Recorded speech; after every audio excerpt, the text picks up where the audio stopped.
Alright, Vigan, come here.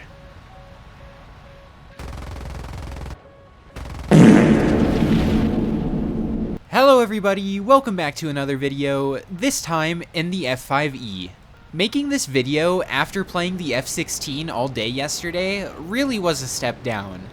I'm not kidding when I say this thing is like a free trial of the F-16. It holds energy really well, though it can also get a little bit slower and start pulling AOA in tight turns. Though it really just doesn't have the energy generation to sustain this type of fighting. Luckily though, all of the F5s, the A, C, and E, have a trick up their sleeve. When you start going Mach 0.9, this thing's thrust to weight ratio goes through the roof. It's nearly 1-to-1 when you're at high speeds. This makes it competitive against some of the top dogfighters of the tier, like the J-7E and the MiG-23 MLD, where a lot of the times it really just comes down to player skill as to who wins. Though I wouldn't really say it's an autopilot type plane like the F-14, where you just throw the wings forward and start holding your movement keys in order to win a dogfight. Unfortunately though, all this talk of dogfighting is for a reason. The F-5E really just does not have a capable missile loadout.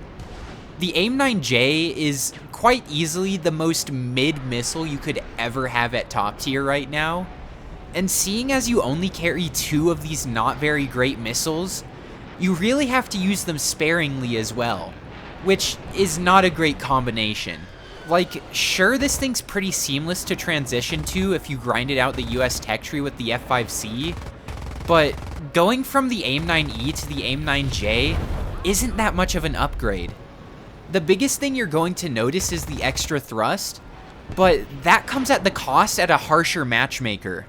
To all the people who own the F-5E and want to take it out, right now is a pretty good time, as with the US versus US matchmaker, you're going to see a lot of F-5Cs, which you just outperform in every single way.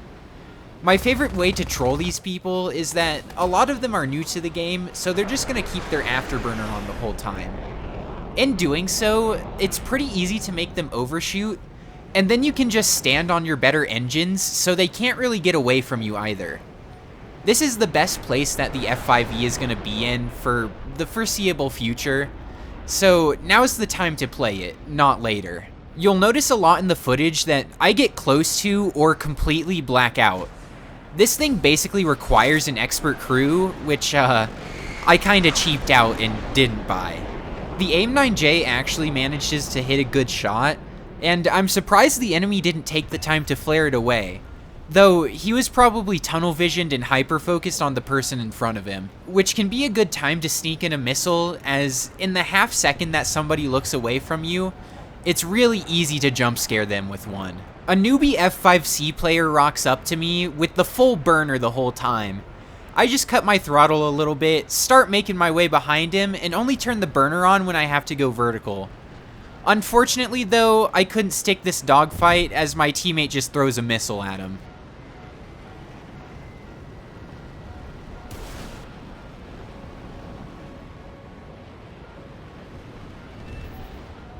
Back in the day, the AIM-9J was renowned for its flare resistance. This, however, comes from the fact that basically its only competition was the R60. And, I mean, anything looks flare resistant next to it.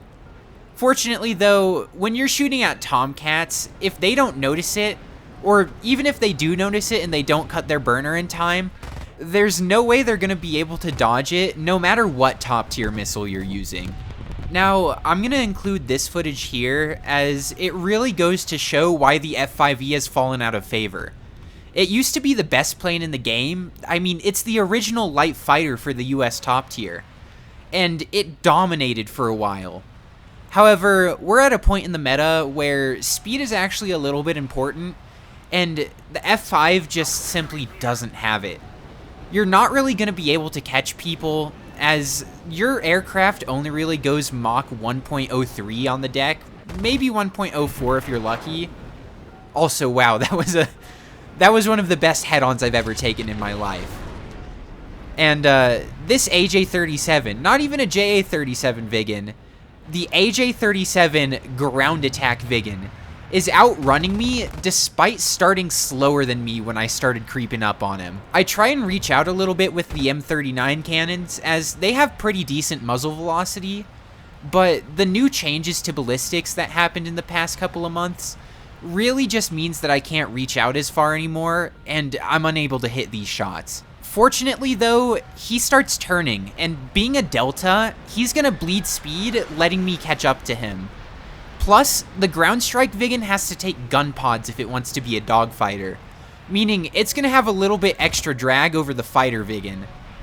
Now, I want you to name one other aircraft that's in the game right now that can do a full 180 and still be going Mach 1.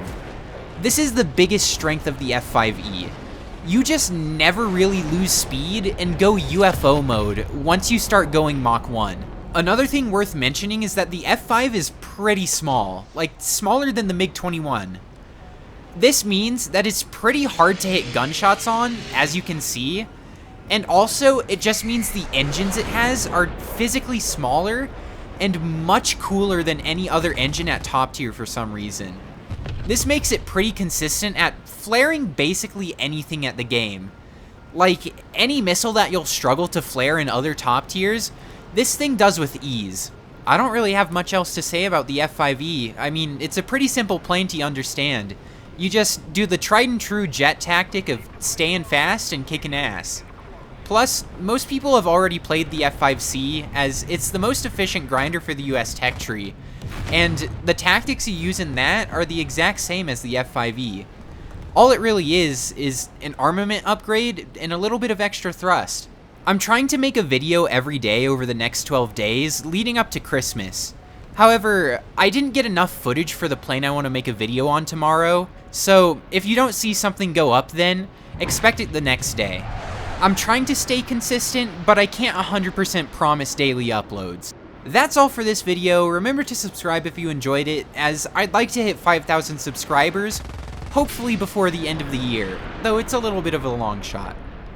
Other than that, that's all for this video. Thank you all so much for watching. I'll see you guys next time. Bye-bye.